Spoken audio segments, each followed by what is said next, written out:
Welcome to the Exam Coach 11 Plus Exam Daily Vocab Show, where we build your 11 Plus exam vocabulary one word at a time. Today's word is imposter. It is pronounced imposter and spelt I-M-P-O-S-T-E-R.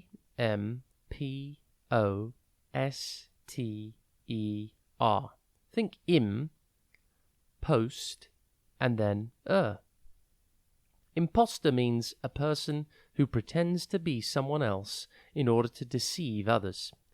It's a great word to use when you want to talk about someone who is pretending to be someone they are not, often with the intention of deceiving others. For example, you could say, the imposter tried to steal the identity of the rich businessman.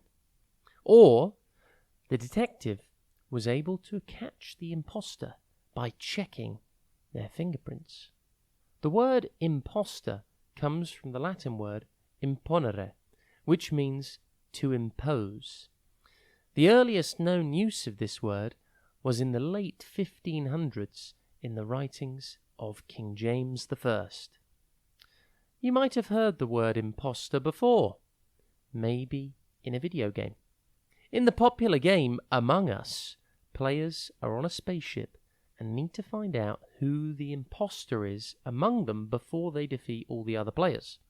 The imposter is pretending to be a normal player, but is actively working against the group. Synonyms for imposter are fraud, phony, fake, and pretender. Antonyms for imposter include genuine, authentic, and real. Impress your friends and family by using your new word today, imposter. Have a top day ahead, and we'll be back tomorrow at the same time for another Exam Coach 11 Plus Exam Daily Vocab Show.